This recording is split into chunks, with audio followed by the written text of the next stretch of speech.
You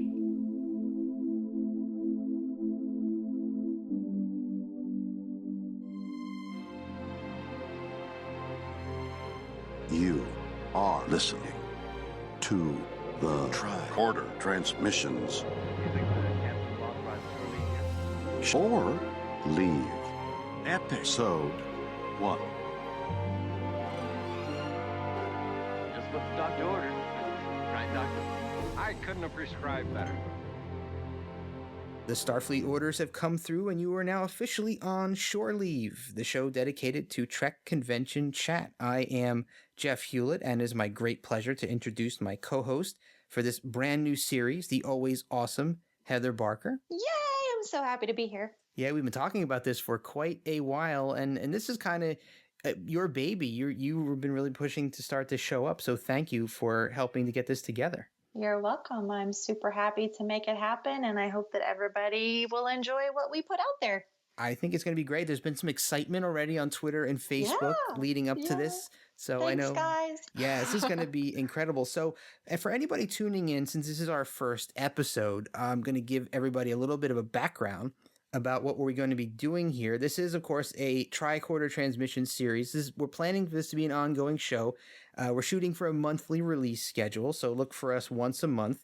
And for the months leading up to the 2016 50th anniversary Star Trek convention in Las Vegas, we'll be doing segments featuring convention-going advice, cosplay tips, convention news, including guest and event editions, lots and lots more, like tonight's segment, the first con, where guests are going to call in and reminisce about their first Star Trek convention. So this is going to be a lot of fun. And speaking of guests dialing in, we have a special guest here, and if you challenge her to a game of Star Trek trivia, I will be more than happy to supply your body bag. It is the co-host of our soon-to-return Atavachron series, Miss Claire Little is here. It's good to be here. Claire, it's always a pleasure. Guys, I'm your #1 Atavachron fan, so I'm super excited to hear that. I don't know. My mom is pretty into it. I have to. Really? I will fight your mom. Yeah. No, I can see to your mom, but That's okay, on the amazing. second. That is so cool. So I guess this serves as our official announcement that Claire and I will be back with Atavachron. We've been talking about it today, and we're getting ready to look into what our next episode is going to be. So look for us in the very near future. So I'm so excited. The triumphant Thank you, return. everyone, for bearing with us while Jeff and I spend all of our time in our other 23rd century futuristic version, which would be the Fallout universe, because that's what I've been spending all of my time on. I don't know about Jeff, but yeah, I've been in there quite a bit myself, and I think that's something that Claire and I bonded over at STLV that was non-Star Trek related, was our love of the Fallout video game series and Skyrim, I think. yes, Yeah, Bethesda in general. Mm-hmm. Yeah, so that was something that we really, really enjoyed. So the new game came out, we had a lot of fun, and I think I'm kind of taking a little bit of a break from it because I was spending a little too much time on it. Impossible. So, guys, I guess what we could do at this point is kind of talk about the current state of the Star Trek Las Vegas 50th anniversary convention. So it is going to be taking place August 3rd through August 7th in wonderful Las Vegas. And it's always a fun con. And this is shaping up to be probably the biggest Vegas con ever. I don't know if the subsequent ones are going to be nearly as crowded and packed and popular as this one. So the Rio already appears to be completely sold out, according to the Creation website. They say something over 12,000 rooms have been booked. I had no idea they even had that many rooms. It doesn't look like that big of a place, but I guess they do. And Creation is directing people to the nearby Palms Hotel, which has rooms available. I think Heather's got some info on the rates, but the Gold Coast, which is funny, the Gold Coast, which is right next door to the Rio, as of today, the day of this recording, they had rooms available as well. Do you guys have any experience at either one of those hotels, the Palms or the Gold Coast? I stayed at the Gold Coast in 2012, and I think my experience is a bit outdated because the rooms, I think, have been updated. Oh, okay.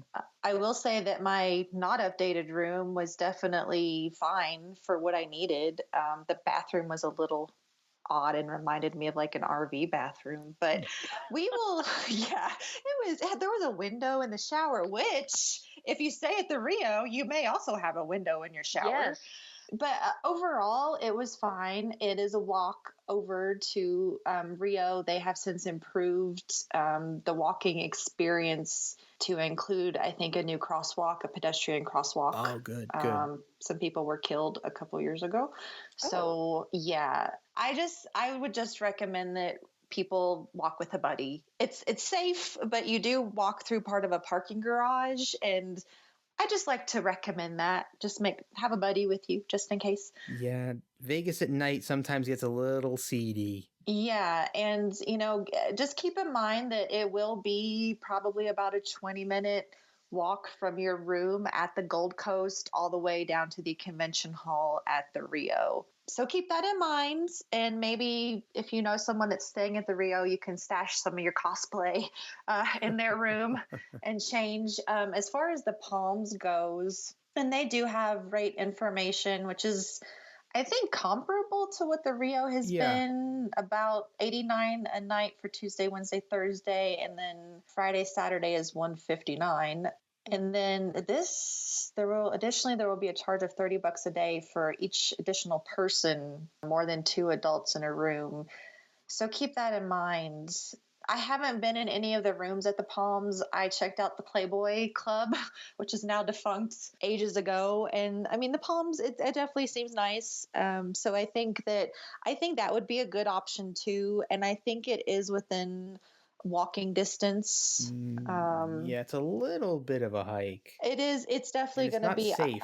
No, is it? Okay. Not really a safe. I mean, you could pull it off. I mean, I've walked from, and Craig Cohen famously tells the story of walking from Circus to the Rio. Oh gosh. Which I would definitely not recommend. No. Do not walk from anywhere on the Strip to the Rio. Just take our word for it. Don't do it. Yeah. Just to anyone who's either not familiar with where the Rio is or sort of just assumes that all of the casinos are along the Strip, the Rio is off Strip. It's not in Fremont Street, but it is off Strip. So just to keep that in your head. Across the highway. Yes, that was a good thing to point out. That's true. So, if you've never been to Vegas before and you want to go to the convention, you're going to stay at the Rio or the Palms, and you want to get to the Strip, you're better off probably taking a taxi, or if they have a shuttle bus at the hotel to take you to the Strip. Don't attempt to walk there, especially not at night. Especially ever. Or if you're not used to the heat and it's really hot and you think it's just a quick walk, it's not, and you could, and there's not a lot of shade. You could quickly be unhappy. Yeah, just don't do it. I will say that the Rio does have a shuttle to the it's Harrah's Resorts, but I think it takes you over to Bally's. Yeah, and I just will caution that shuttle can take a very long time.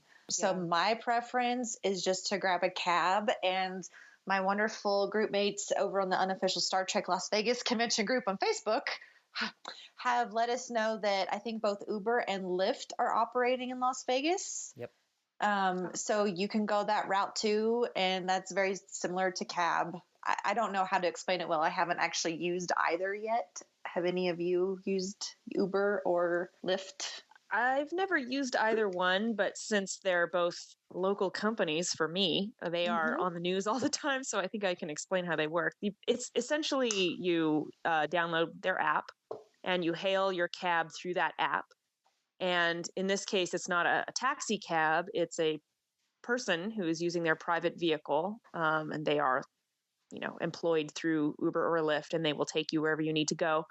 I think the fee, depending on the time of day, the demand, and what city you're in, the fees can be less than a traditional taxi, about comparable or more than. But in a lot of instances, you're paying for the convenience, which is you don't have to flag the cab down. Some people like them more than taxi cabs. Honestly, I never use cabs, and I've never used either of them, so I'm kind of not the best person to ask. But well, we do take the cab when we're in Vegas.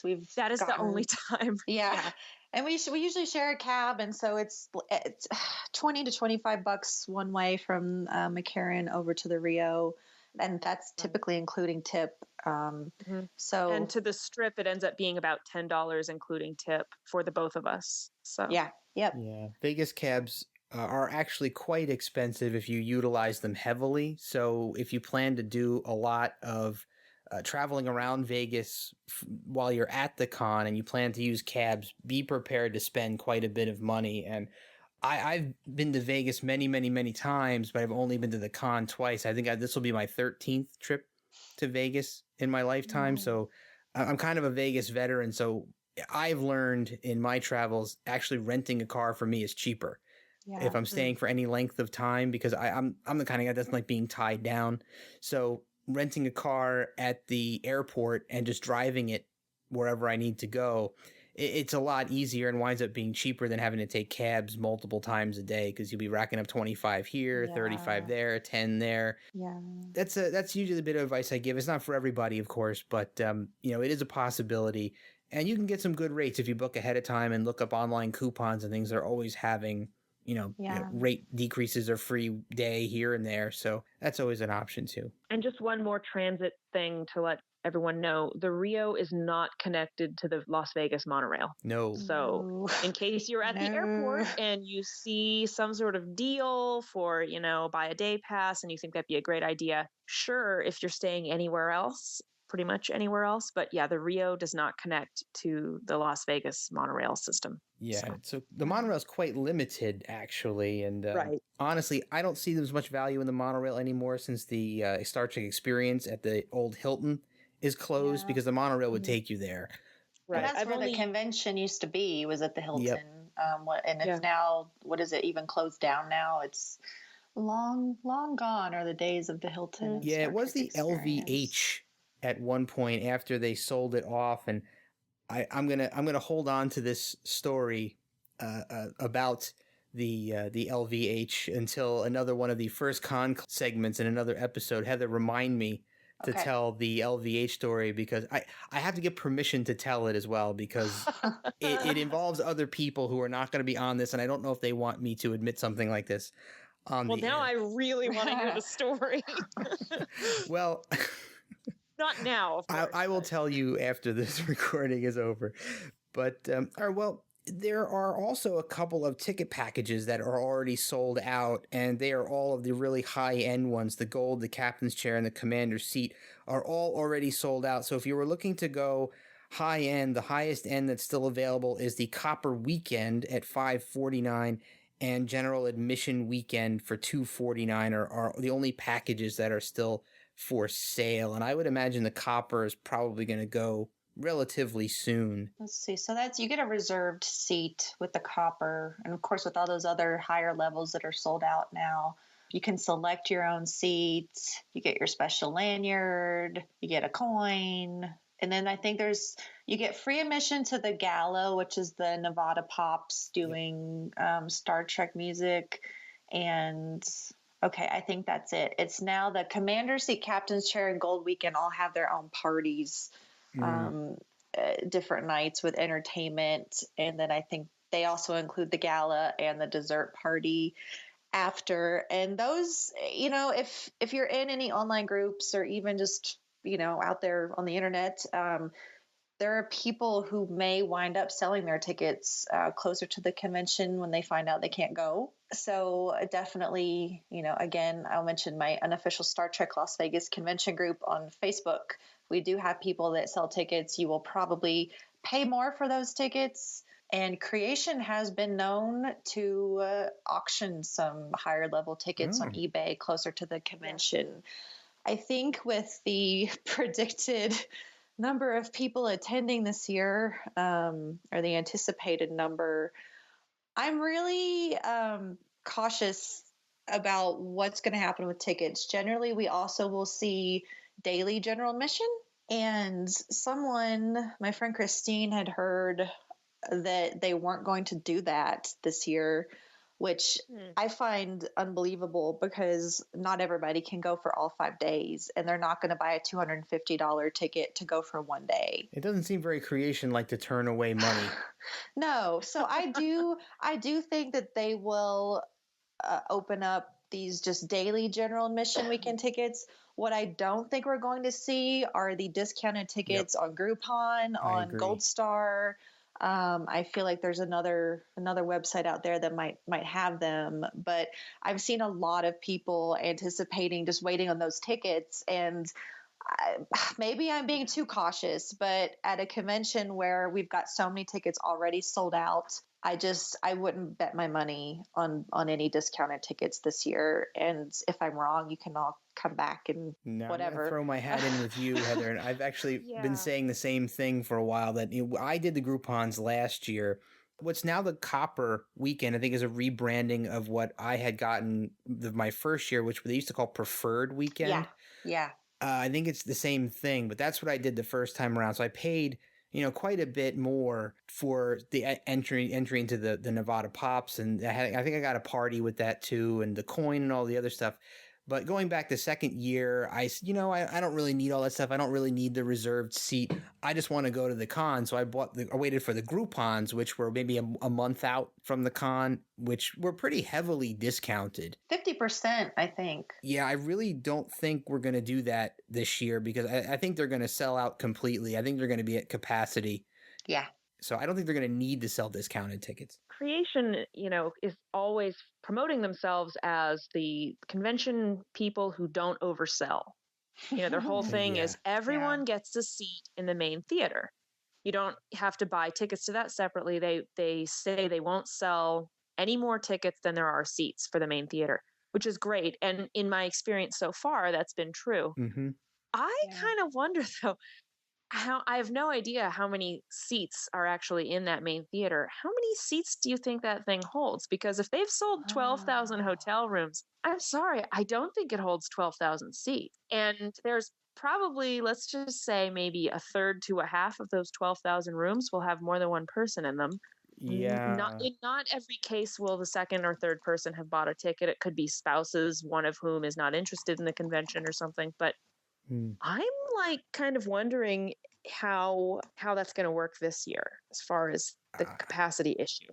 I don't know. And and half of the seats, I think, in that room are reserved for the higher end ticket holders. So I think it's possibly over half at this point. Yeah. And I'll research, because I know it's been put out there before, and there have been questions about these numbers. So again, I'm not quite sure. I don't know if we're going to wind up with standing room only. I think they might also take into consideration there are going to be people in the main Roddenberry Theater, and then people in the secondary DeForest Kelley Theater, and people walking around the convention hall, and people in the vendor's room. Yeah.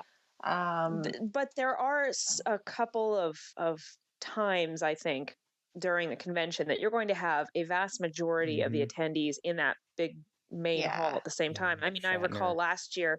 Yes. Yeah, that's exactly what I was going to say. I don't know that the main theater was completely full, but I would say it was probably 95% full or more in terms of the seats being taken. And there were some people standing. It wasn't so many that it seemed like they were over capacity. It just seems like people walked in and didn't feel like finding the one open seat in a sea of filled seats. But anyway, just something to think. I don't know. I find that 12,000 figure for the hotel rooms to be just unbelievable for a couple of reasons. And I'm really curious to find out if it's accurate. And if it is, what does that mean about the rest of the convention? I mean, who knew the Rio had 12,000 rooms? It doesn't look like it does. No. Yeah, well, this on what is this? VegasMeansBusiness.com says that the Rio has 2,522 hotel rooms. That sounds more reasonable. Oh. And the max theater style capacity is 6,110. Max banquet capacity 4,560. Gross meeting space 160,000. I wonder if someone's finger slipped at creation and that's a typo then, because I've seen enough typos on their web pages in the past to think it might have been. I mean, Larry Nemesek does not run Greek tours, which it said Greek tours instead of geek tours for 8 months last year. Wow. So maybe the 12,000 was a typo and they meant 2,000. I don't know. That's what I'm thinking. Yeah. Well, I guess we'll find out. I think that this year there will be a ton of people, which I am somewhat intimidated by. I am hoping that they bring back Quarks with the little tribble lounge area. Where people can just go and get away from everything. If not, I will be going up to our room. Yeah, and if they could somehow expand the masquerade to be slightly larger than 150 square feet, that would be appreciated. That place is going to be a mob scene this year. Last year it was a mob scene. It always is. Yeah, I don't want to think about it since I don't do well in large crowds, but but to everyone out there who's not staying with us, just be prepared. Be prepared for the large amount of people. You will be fine, but there will be a lot of people. Yeah, because it's more people to strike up a conversation with and to enjoy. It's not quite the same experience as being at any other crowded bar. In this case, it's how you meet people. Although photo op and autograph tickets aren't available yet, it seems we've got a total of 41 guests registered so far, celebrity guests registered so far as of this recording. It includes many of the usual suspects, most of the next-gen crew, Shatner, Nichelle Nichols, Walter Koenig, a good mix of some DS9, Voyager, Enterprise crew members. But it's very early on, of course, and this list has a habit of exploding in the months just before the con. So is there anybody that you guys don't see on the list now that you're really hoping winds up coming? Patrick Stewart. Good one. Yeah. I need a new, well, he was there last year and he did not do photo ops. He only did autographs. So I just want a new photo with him, honestly. Claire, anybody? I've always thought it would be awesome if James Cromwell came. I have no expectation that he will. I don't know that I've never heard of him doing any sort of convention work, but I would love it if he were to attend. I would definitely listen to his panel. Also, just last night I was watching the Corbomite maneuver, and now I want Clint Howard to come to the convention. He came 1 year. I don't remember what year it was, but he was there, and for some reason, I don't. And I mean, I think 90% of the questions people would ask him would be about things other than Star Trek, and that's fine because he's been in so many great and or bizarre films. Yeah. I would love it if he came. I think that would be great. Sometimes it's the more obscure actors that I'm interested in, or the people that you don't really think of as having had any work with Star Trek, but who were a guest actor once in one random thing. Yeah, mine, sorry, I mentioned back on our holiday episode, Christopher Lloyd, because I just love him. Yeah. And he came a few years back, and I just, I don't know, I missed out. So if he came back, I would definitely want to, I like the photo ops. Photo ops are for me. I'm not an autograph person, so I'm just photo op. And then I know these guys will be great on stage, so. So I'll throw my one plea out there, and she hasn't been there the last 2 years. She's unfortunately been ill and canceled, but I really hope Sherry Jackson can make it this year. Yeah, absolutely. It would be so cool to see her at the con. I know she had to cancel 2 years in a row, so it's a shame, but hopefully she'll be there. I think she said that last year she was definitely planning on being here, so that would be nice. I know some of the 5-year mission guys are hoping she'll be there as well. Oh, gosh. And we're all big fans. I think our buddies, John Champion and Ken Ray, would like that as well. The guys over at Mission Log, they're fans of her too. Ah, yes. I guess all of us guys are fans of Sherry Jackson. Yeah. She's her cosplay is done by a few people here and there. There was, I think Julianne. Did Julianne do it last year? We had dueling Andreas. Did we? Year. There were two of them. I think there's a picture with both of them in it together. Okay. With some of the 5-year mission guys, I believe. Awesome. Yeah. So let's see. Claire, I'm actually kind of glad you're here for this part because I saw something on the creation site that really made me raise my Spock eyebrow.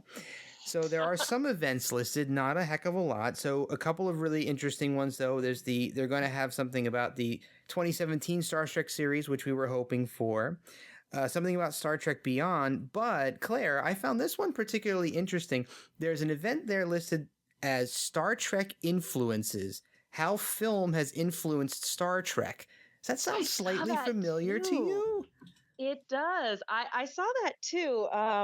And Yeah, I don't know. I'm sure it's just a coincidence. I'm sure.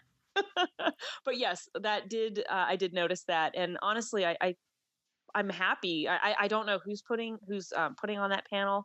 I have no idea who organized it or who will be on it. But I think the last year the panel that I was part of about literature and literary influences in Star Trek was more popular than at least I expected. That was incredible. Yeah, I mean, it sounds like Creation is willing to put. It seems like they've always been willing to put together panels that are maybe a little more kind of intellectual. Some of my personal favorite panels, honestly, are whenever they get like an astrophysicist or someone from NASA to come talk, and they aren't talking about Star Trek at all, but I always sit in on those. But yeah, I did see that, and should be interesting. Yeah. So for anybody out there who doesn't know what we're talking about, that concept is similar to what Claire and I do on the Atavachron series, but seems like that panel is limited to film, the influence of film. So we kind of look at the influence culture in general on Star Trek. So Is it Star Trek's influence on film or film's influence on Star Trek? Film's influence on Star Trek. It is. Okay. Yes. I almost think taking the reverse would be interesting just because, I mean, Star Trek has been so influential in maybe not film necessarily, but do either of you guys have any thoughts on doing a panel this year or trying to do a panel? Yeah, I was kind of selfishly hoping that that podcasters panel was going to happen this year because we've been trying to do that. And I know it almost happened last year and it didn't. I would love to get a podcasters panel because there's so many great Trek podcasts out there. And, we're friends with the Trek Geeks guys. I know you guys are in the Mission Log, and it would be really great. I'm a Trek Geeks girl. I know that. It would be great if we could all get together and just get up on a stage and talk about why we do what we do and how much fun we have doing it and just kind of talk back to an audience about it. So I'm hoping they can put that together. That would be awesome. Yeah. Can we suggest a panel?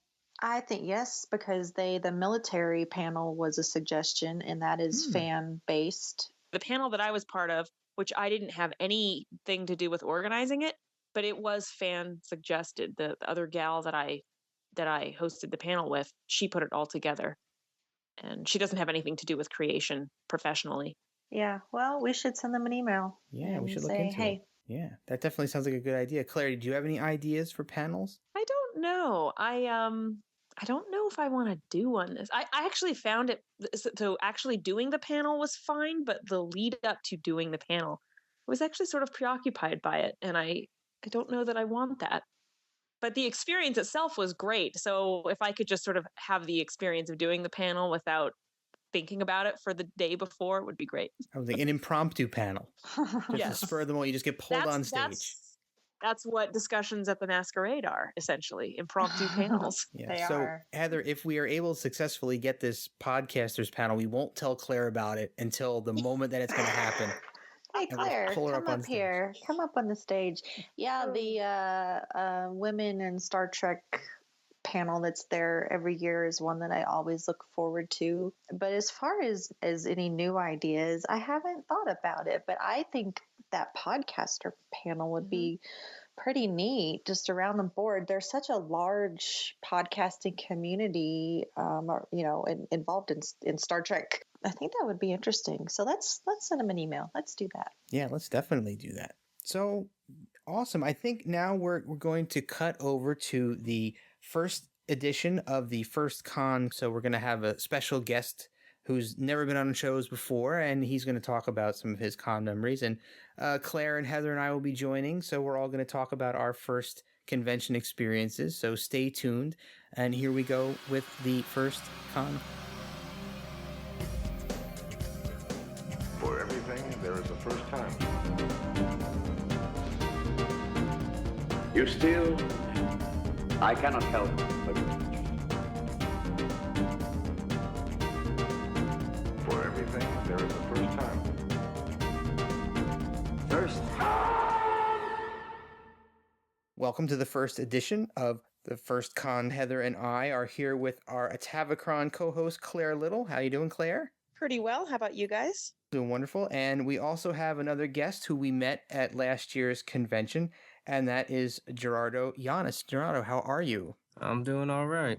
Wonderful. Thanks for joining us today. It's a pleasure to have you here. And so I think this is the first time any of us have actually spoken to you since the 2015 Las Vegas convention. Yep. So tonight we are going to be looking back at Claire's and Gerardo's memories of their first time attending the Las Vegas Star Trek conventions. And I guess we can start off with, we already said that Gerardo's first time was 2015. So Claire, what year was your first Vegas convention? 2013. Ah, okay, 2013. So you've been there every year since? Yeah. This year will be number 4. Gerardo, since your first year was 2015, what was it that made you finally decide to go to a Trek convention? Had you wanted to go for a while and you hadn't, or was it a spur of the moment thing, or what? It was very much a spur of the moment type thing because I remember exactly what led to it happening. My friend Jim, you guys probably know him as Enterprise Extra on Twitter. Yeah. Like he basically was talking about it one time when we were having one of our conversations via email, because there was this person on Twitter that I was following that I thought was pretty cool. And he said hey, all of us can hang out at Vegas and stuff. And I actually never really knew about the Star Trek Las Vegas convention. I knew that there were Star Trek conventions, but I didn't know that there was one in Vegas that was basically kind of the main one. And I realized at first I didn't really think I was going to go at all. I was just like, oh, that's cool. Be awesome if I could, but I doubt I ever be able to do that. But I realized that apparently I had enough money to afford it, and it was a very last minute thing because I literally did everything 4 weeks before I actually started. Wow, so you didn't plan that far ahead. It really was a kind of a last minute thing. You booked a flight last minute, bought your tickets last minute. Yep, everything was last minute. Wow, that's pretty amazing. Claire, you're usually a planner, right? You plan your stuff out way ahead of time. Yeah, kind of. I think I decided to go for my first Las Vegas convention the November before, because I went to the San Francisco convention, and that was a last minute thing. But then I was like, okay, I got to try this new thing. And I think for me, one of the reasons that I planned so early is because I wanted to make a costume, and it was my first time ever doing that, and I knew I was going to need a lot of time. So, Jerry, do you plan on doing any cosplay? You didn't do any cosplay this past year, did you? No, I didn't really do any cosplay. I had my J.J. Abrams blue Star Trek uniform, but I didn't really do any genuine cosplay. I would love to be able to do that this year. I might, because I did have some pretty awesome ideas at the end of the convention that I would like to do this year, but I'm not sure if I'll be able to. Are it's costumes that you would have to make yourself, or? Yeah, I actually did, right a month or two after coming back from Vegas, I already was starting to plan out how I would approach it. Came up with the things that I needed, the type of wig I would need, the type, looking for costumes that I might have to make modifications on, but would be close enough to what I was trying to do. Is there anything specific you might want to share? Sure. Yeah. Basically my main idea was I wanted to try and do a male version of my favorite female Star Trek characters from each incarnation that I can think of. That's awesome. I really wanted to do that. I had the easiest one definitely was going to be Dr. Crusher. That was the main one that I was aiming to try and prepare for. Get that blue Starfleet uniform from TNG. And also I found this on eBay. I found the little lab coat that she would wear on there, a perfect replica.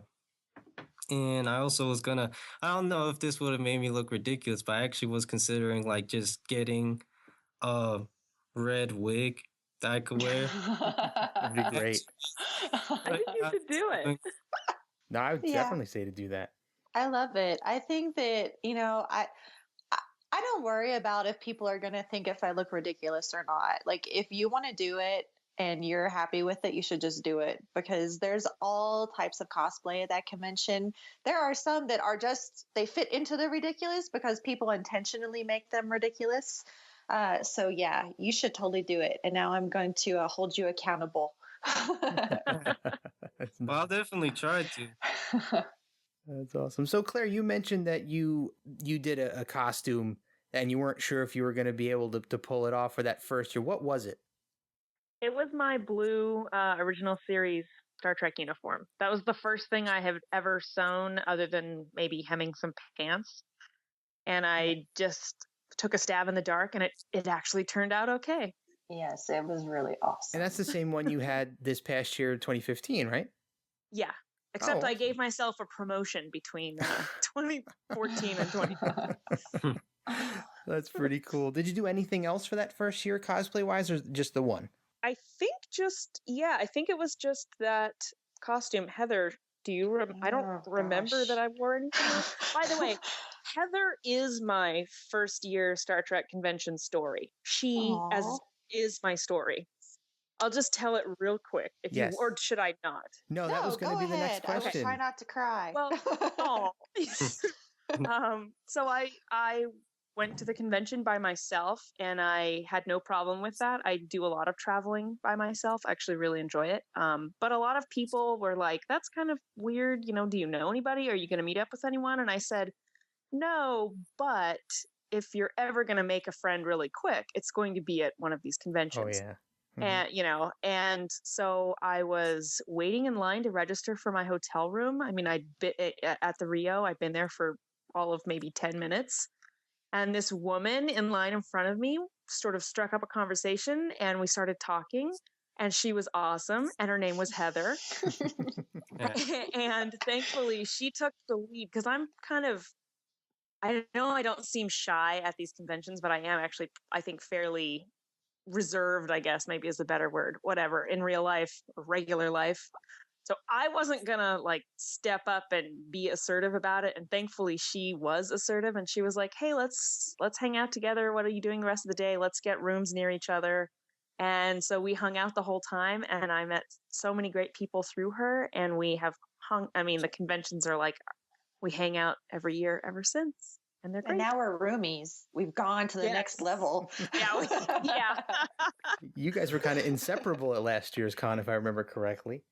Yeah, and honestly, that started from the very beginning. I mean, that 2013 convention, people were like, so how long have you guys known each other? And the answer was 20 minutes. We met in line. Yeah. It was my first time going completely alone. I had gone by myself 2 years before, but I did have a roommate, my good friend Frankie Dawn, that I stayed with. So this was 2013 was me just going by myself. Frankie had her husband there, so I wasn't going to impose. So it was like the stars aligned, and it just worked out perfectly, because now I consider Claire my best friend, and I look forward to seeing her every year. I know we will always have a blast, and she is part of what makes the convention for me. Aw.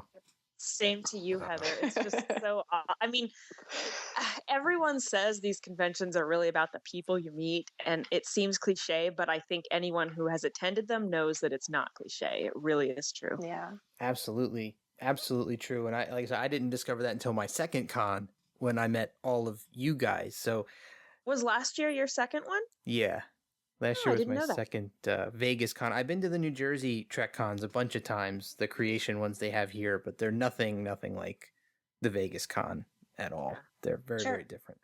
Gerardo, did you get a sense of the family feel within our circle of friends? What was it like for you for the first time in that element?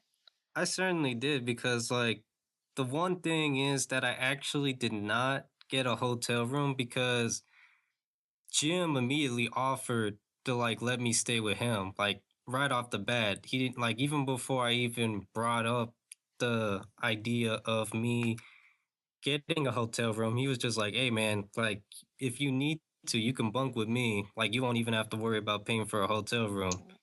And that was amazing to me, because me and Jim had only known each other for a couple of months by then, I think. And he is simply the best. Honestly, he is the best, because that guy, yeah, so kind. I only knew him for a few months through Twitter, and like he was offering to let me stay with him and not have to worry about paying for my own hotel room. And I actually end up coming to the convention a day early. And he, like, I had told him that, like, saying, hey, man, I'm gonna actually end up going there a day early.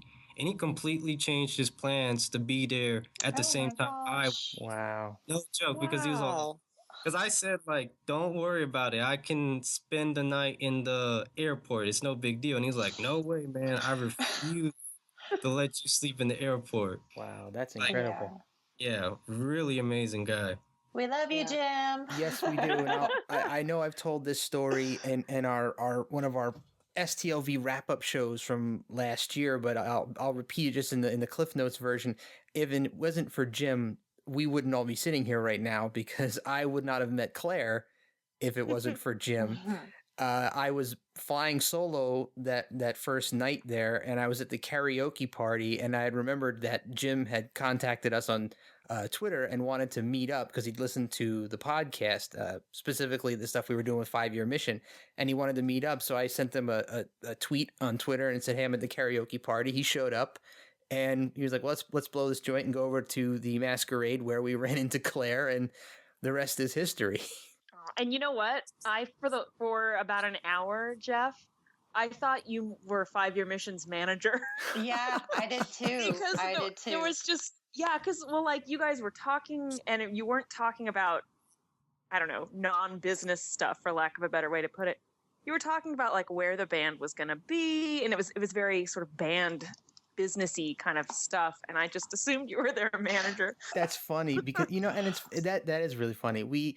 I guess that's one of my big first con memories from my 2014 adventure there, was actually getting to meet up with the band, because we'd done a podcast with them prior, and we kind of gotten to know them a little bit on the recording. But it was amazing. Once I got there, it was like they treated me like they had known me for 20 years. And I mean, it was almost a magical thing. And they had their own little green room, because they were the house band at the time.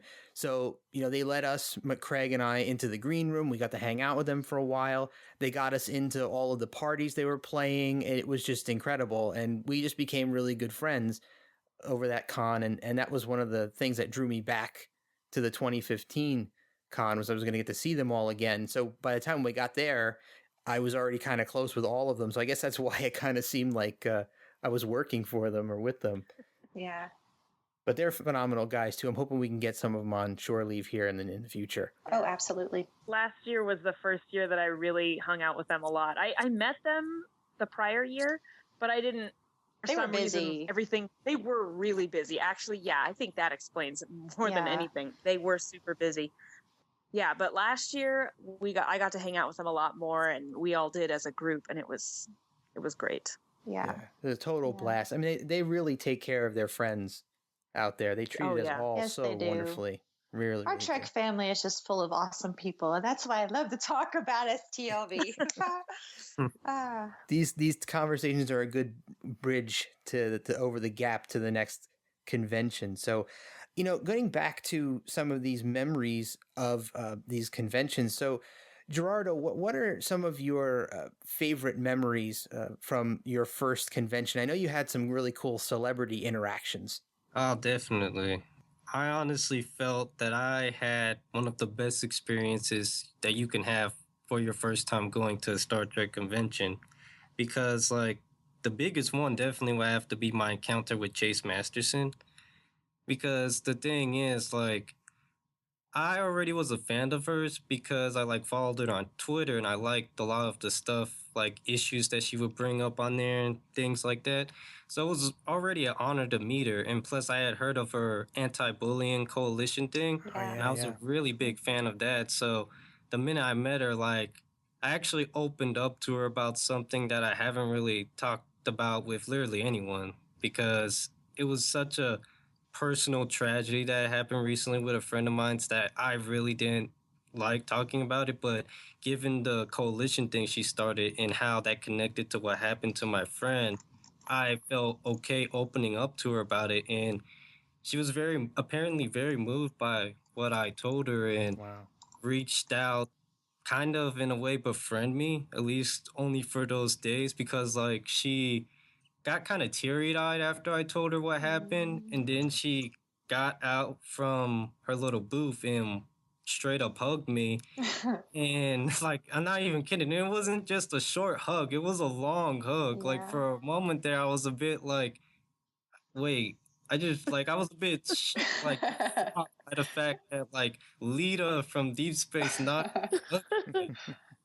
And like it was crazy because right after that she tells me like, asks what my name is, like my full name, and like says like, you know what, you have to promise me that you visit me every single day of this convention now.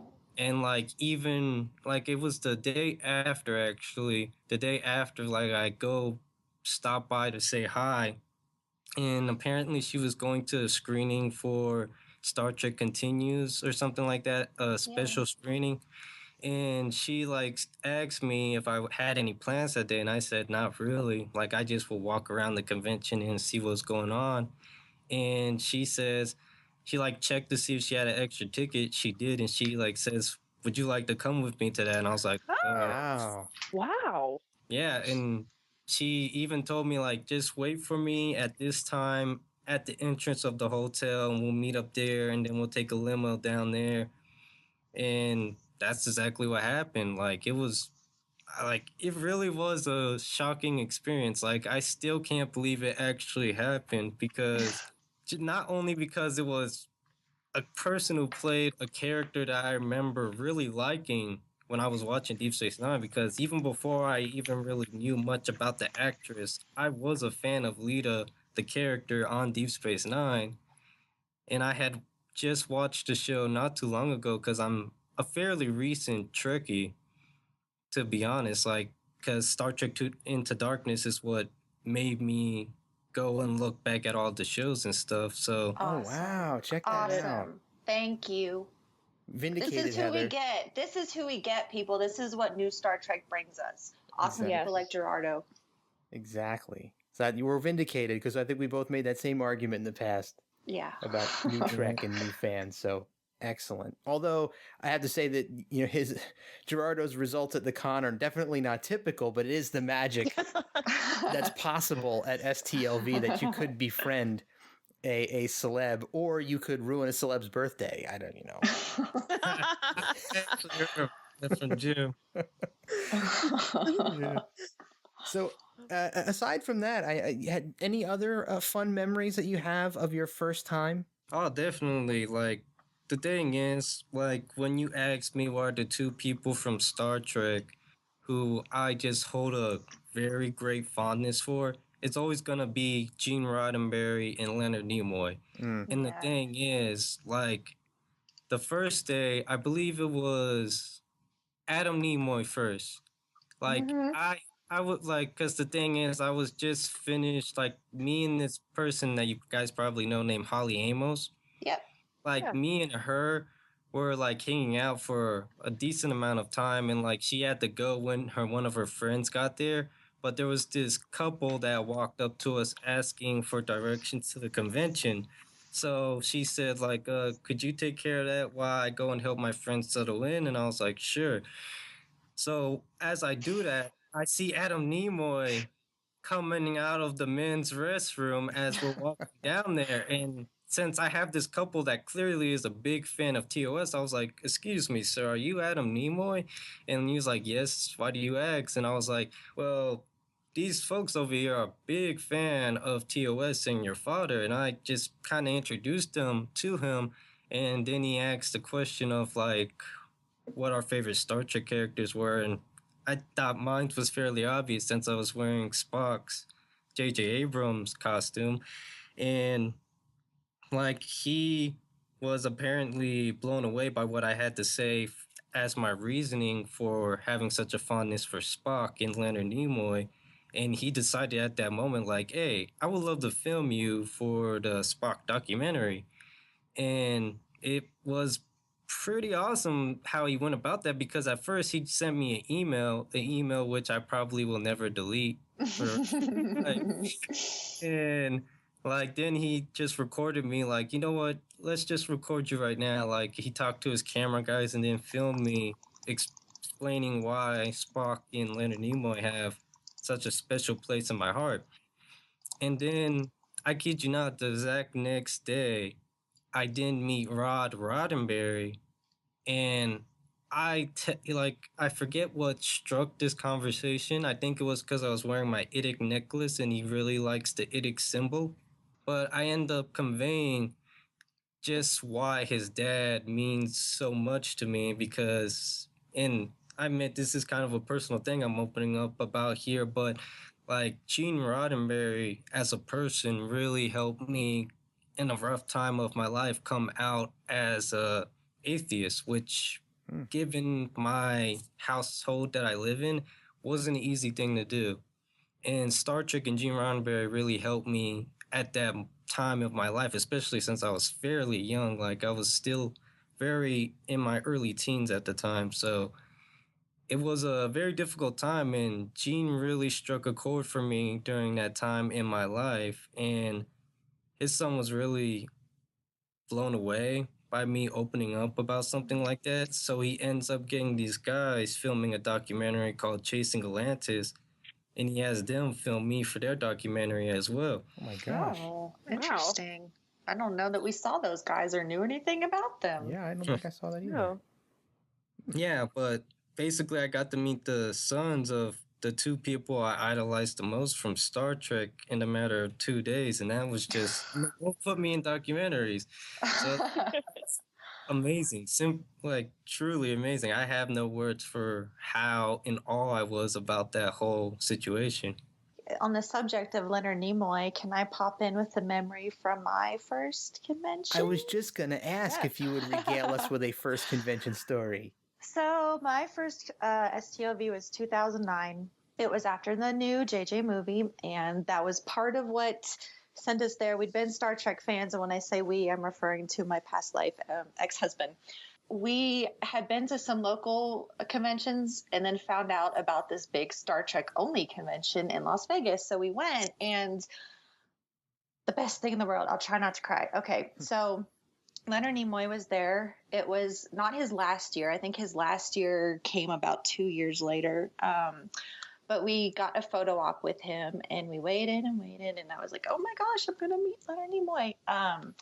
We get up to the front of the line and walked towards him, and my ex-husband extended his hand and said, "It is an honor to meet you, sir." And Leonard Nimoy took his hand and said, "No, it's an honor to meet you." And he shook my hand too, but then he held on to Max's hand for our photo op. So in our photo op, Leonard Nimoy is holding Max's hand, and I'm just smiling. But just such a humble, wonderful man. I will take that one with me forever. And as you could tell, I get very emotional when I think about that moment, because, some of the photo ops, everybody's really, really appreciative, I think, of the fans. But sometimes you're it's very quick, very fast. Yeah. And Shatner is a little different if he's sitting down, and it's kind of my first experience with Shatner was walk up behind him, and I think he might have said hi. Yeah. So to have someone like Leonard Nimoy shake your hand, hold onto your hand, tell you it's an honor to meet you, just it speaks volumes of the man that he was, and that is one of my favorite memories. Pre-Claire. No, there is no way. Leonard Nimoy has got to be above me. It is. Well, so my fondest STLV memories really, I don't want to insult any of my other friends because I have so many wonderful friends and every year is amazing. But coming away from a convention with someone who you just adore and love so much means a lot to me. And we always have so much fun, and every year just keeps topping the year before. But before Claire, so much. But I must concede to Mr. Nimoy. no contest. It was amazing. It was amazing. And I tell everyone that I meet that knows anything about Star Trek about that moment meeting him. And followed up by, I think it was, 2011, I think was his last STLV.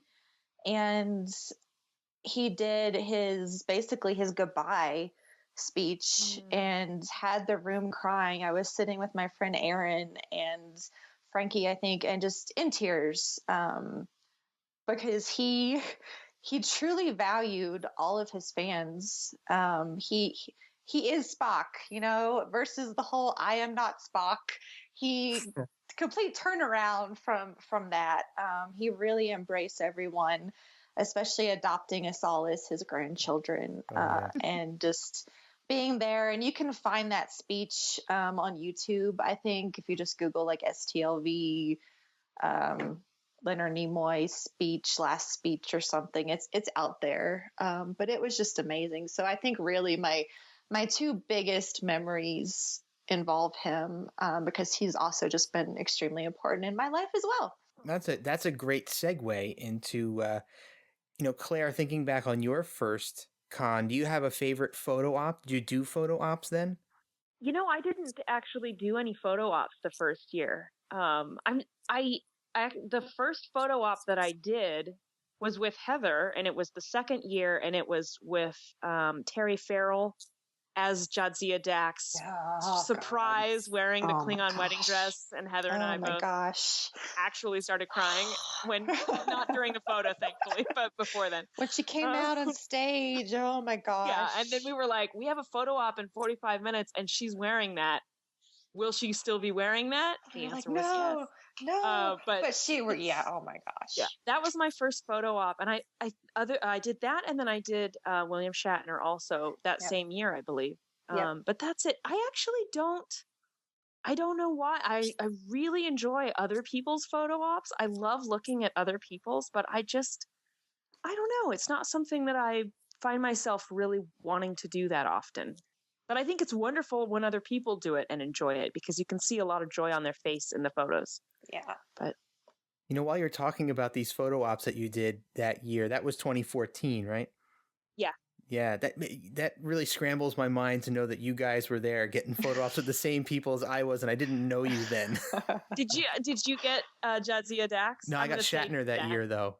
I got Shatner that year. Yeah, very strange. Gerardo, any photo ops that you did your first convention? I've yet to do a photo op, but I did get plenty of autographs, and I did. Oh, any favorite ones? I guess, I guess it kind of biased here, but I guess Chase Masterson, just because of all she did, and plus because the money I spent for the autograph was put towards her anti-bullying coalition, which I really definitely wanted to put money towards. Yeah. Can I pop in really quick? I just want to mention that it's the Pop Culture Hero Coalition, and the website is popculturehero.org if anybody wants to go check it out. Yeah, that's a great cause. Thank you for the clarification, because I was just going off of memory there. You're welcome. Yeah, I basically just remember it as an anti-bullying coalition, and I couldn't think of the name, exactly. So I just Googled it. I definitely wanted to give her a shout out because I think I think the people who don't go to the convention and don't know her, she's often overlooked. But she is, I think, one of the most amazing actors in the Star Trek family and does so much for the community. And she's just a total sweetheart, like we've established here. We've been trying to induct her into Cheerfleet.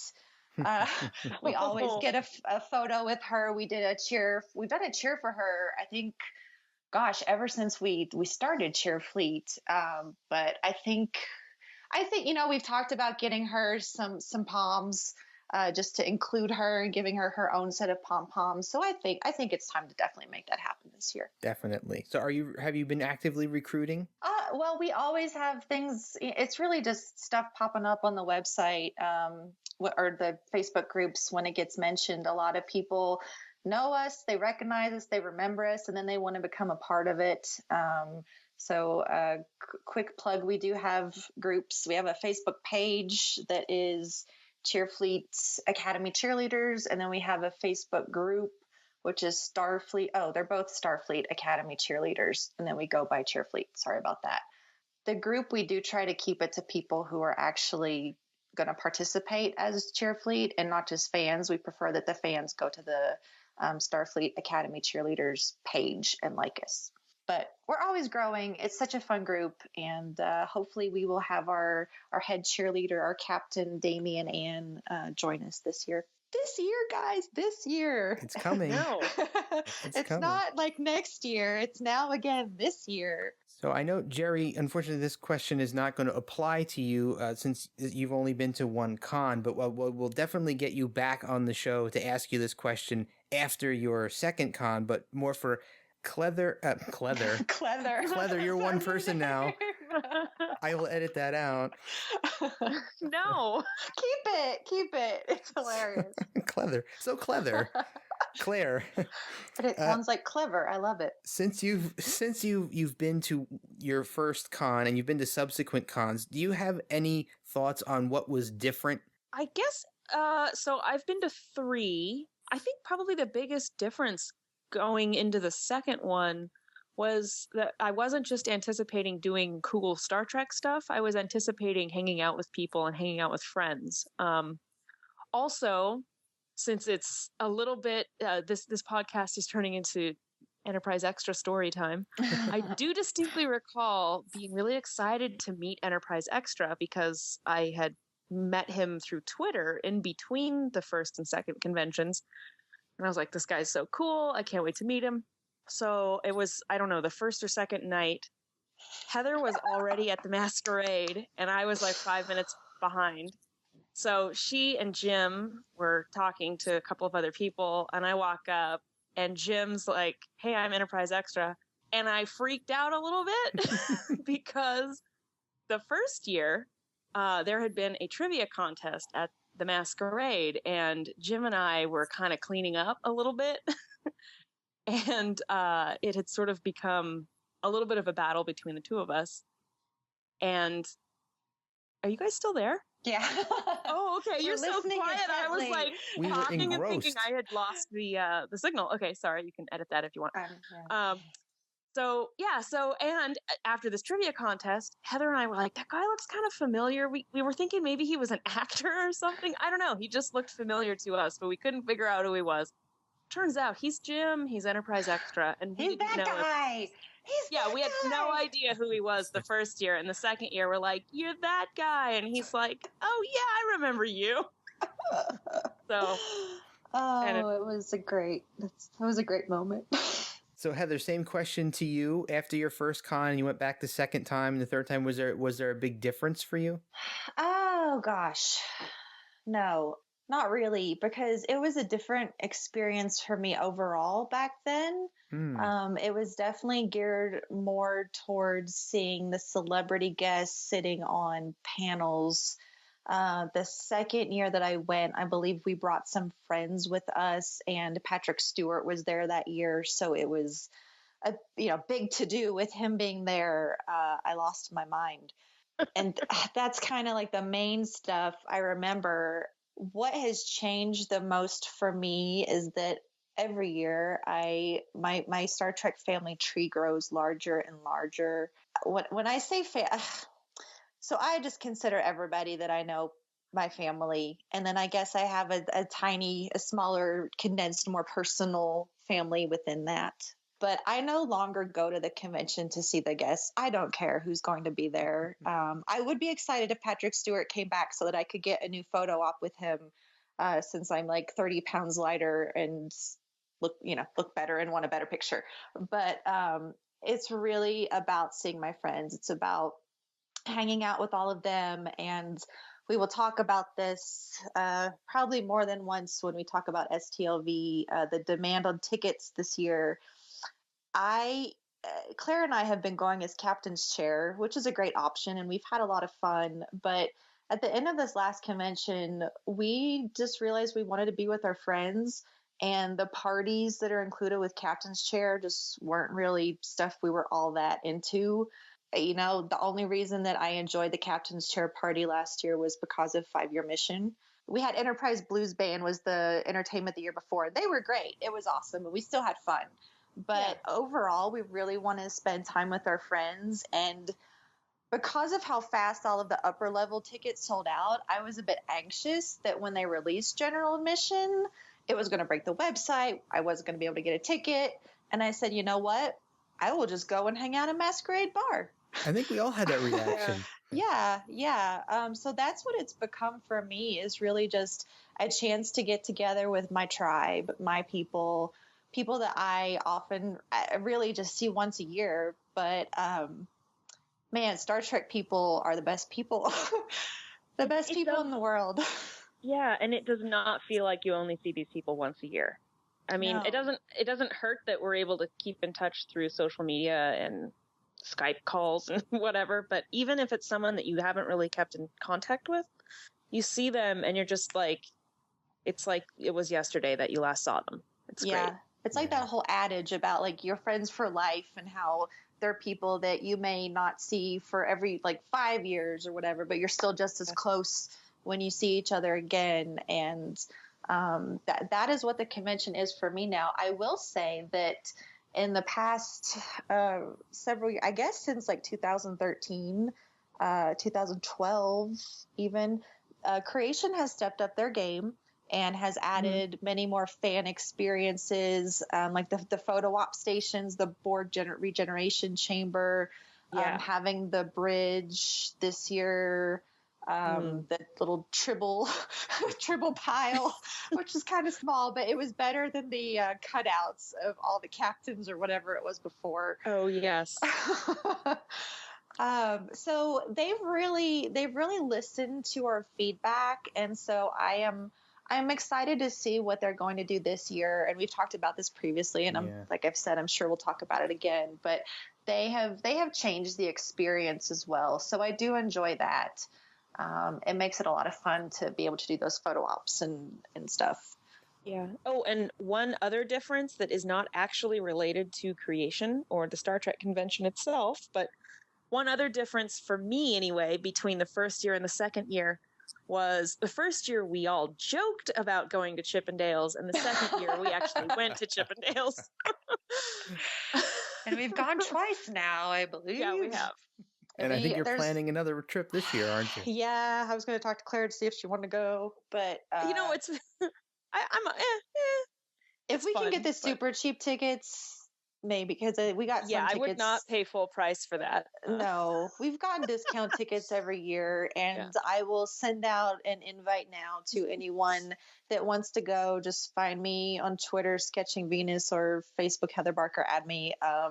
We welcome all genders. Yes. So whoever wants to come is welcome to come. It is a lot of fun, partly because of the friends you're with. But and if you have the opportunity, totally wear a Star Trek uniform to Chippendales, just because I feel like that is the most bizarre dichotomy of experiences. I highly recommend it. Last year, one of the girls who was in uniform went up on stage. And, that's right. The year previous, a certain young lady on this podcast was approached by a dancer, and I think had his shirt put over her head and whispered, "Star Trek." Yes. Wow. Yeah. It's fun. I mean, Wow. It says nothing for those of you, the males out there who are straight males who have no interest in men. It still says nothing about you if you want to go. It's fun. We've had some men go before, and they're welcome. So think of it as an anthropologist's sort of experience. Be Jane Goodall and just view the experience. Is that chimp reference intentional? Well, yeah, I guess it is. Chimps are highly sexual, so yeah. So, well, just think, if you can't get it together, I'm sure that Andy Fark would be happy to dance for you in his pink tank top. Oh my goodness! In someone's room. Oh my goodness! Speaking of, I found some video on my phone from last year in a certain member of 5-year Mission's hotel room. after the captain's chair party. Oh, I remember that. Yeah, it's not particularly salacious, but it's fun. Yeah. Wow. I remember we went up there. It was kind of a strange and awkward but fun experience. Yeah, I burst into the room as fast as I possibly could to try and catch somebody in an act that they were not in the middle of, unfortunately. But I tried. Oh man. So to wrap this up, I mean, we've gone through a lot of first time memories from your first convention. So since you've all been there and you've experienced it, let's start off with Gerardo. Do you have any advice for first timers who are going to be coming this year who might be listening to this show? I guess the advice I would give based on my initial reaction to just Star Trek conventions in general is to not really fear the idea at all, because like I know a lot of people who also got into Star Trek through the JJ films, and I know that internet confrontations that we sometimes end up getting into through being in Star Trek groups in the past, that we tend to get, like, I know that initially I kind of just had this bad idea like that if I even like acknowledged the JJ films, I'd probably get yelled at or something like that. And I do have friends that have that fear now, and I would really just say to not even consider that as a possibility, because from my experience, that isn't even anything to be concerned about, like at all, because the people there are very nice. Excellent advice. Claire, any advice for first timers? If you're putting off going simply because you don't have anyone to go with you, you should go anyway. You should go by yourself, because even if you don't meet someone awesome in line and have like a really amazing best friend scenario happen, you're really still not going to be by yourself, because everyone's there to talk about a lot of the same things. So you can just strike up a conversation with whoever's nearby about Star Trek, and you've automatically kind of made a friend, even if it's just for the 5 minutes that you're standing there, or maybe you end up hanging out for the rest of the convention. It really is a very welcoming environment. Yeah, I agree. And, I'll piggyback on that and offer another bit of advice for people who may be slightly more introverted. Like, I'm typically not great in crowds of people that I don't know and just kind of striking up conversations. But don't be afraid to do that, because this is really the place where you can just literally talk to just about anybody and make new friends. I mean, I think my mistake, my first convention was not kind of coming out of the shell and just kind of talking to strangers and random people at different places and times. And I think I missed out on a lot that year. But the second time, this past year, I wound up making handfuls of new friends who I've been in contact with ever since, just because, I kind of broke out of that shell the first night and reached out to Jim and struck up a conversation with him, and then became friends with everybody else. So, if you're socially awkward or not great at meeting new people, try to suspend that just for the convention, because it's definitely worth it. So, Heather, any advice from you? On the heels of that, I will throw this out. All of us on this podcast, hopefully Gerardo will agree, we are all approachable. Yeah. So I know that Claire, Jeff, and I will likely have tricorder transmissions, placards. If not, you can find our photos on the website, and you can find us. We have tattoos, at least Claire and I do, and we're easy to find. Oh, yeah. Not tricorder transmission tattoos. No, not yet. I mean, the podcast is great, but. So yeah, if anyone out there is feeling a little apprehensive, I just want them to know that all they need to do is find us or send us a message. At least send me a message, and I will make sure to meet you and shake your hand and bring you into our Star Trek family. My little word of advice bit, I guess, is don't let the finances hold you back. Mm-hmm. If you truly can't do it, then you can't. And we hope that you will save your pennies for a future convention. But part of the Shore Leave series, we'll be talking about ways that you can save money, like sharing your room with other people. There are various ticket options that you can get. There are other hotels to stay at. And so we are going to try to provide you a lot of information so that if the finances are part of it, we can make that a little easier for you. I promise that every penny you spend will be worth it. Agreed. So, Gerard, this is your first time on the show. So if people are looking to talk to you online on social media, where can they find you? Twitter mainly, and LLAP Sherlock 38. Excellent. Thanks so much. And Claire, are you still Isolinear Chick? I still am. Excellent. And Heather, Sketching Venus? Yep, that's me. All right. And of course, we are available at the tricordertransmissions.com as well. If you want to talk to any of us, you can find us all there as well. And that wraps up our first episode. And that means that it's time to return to real life because shore leave is over.